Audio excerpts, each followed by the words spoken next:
करणार का, हा माझा प्रश्न आहे.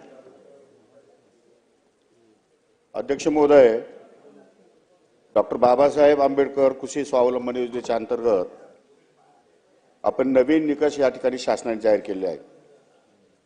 पूर्वी आपण विहिरीसाठी 2.5 लाख रुपये अनुदान देत होतो, आता 4 लाख रुपये देतो.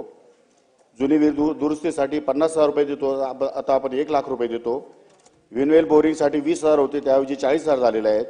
विद्युत पंप संचयाचे 20,000 होते, त्याऐवजी 40,000 झालेले आहेत. वीज जोडणी आकार 10,000 रुपये होता, तो 20,000 रुपये केलेला आहे. सोलर पंप वीज आकार जोडणी विद्युत पंप संचाऐवजी 30,000च्या ऐवजी 50,000 झालेले आहेत. शेततळाचे प्लास्टिक अस्तरीकरण 1 लाखाऐवजी 2 लाख केलेले आहेत आणि ठिबक सिंचन संच 50,000 ऐवजी 97,000 केले आहेत. तुषार सिंचन संच 25,000च्या ऐवजी 47,000 केले आहेत आणि नवीन घटकांचा या ठिकाणी अनेक वेगवेगळ्या योजनांसाठी समावेश करण्यात आलेला आहे. मला असं वाटतं की या सगळ्या गोष्टीमध्ये महाराष्ट्र सरकारने यामध्ये एक निर्णय घेतलेला आहे की 24/4/2018 पत्रानुसार नगरपंचायत व महानगरपालिका क्षेत्रातील शेतकऱ्यांना लाभ देण्याचं बंद केलेलं आहे.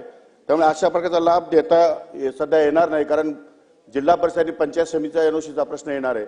त्यामुळे महानगरपालिका आणि नगरपालिका क्षेत्रातील शेतकऱ्यांना हा लाभ आपण देऊ शकत नाही. खोतकर साहेब बोला.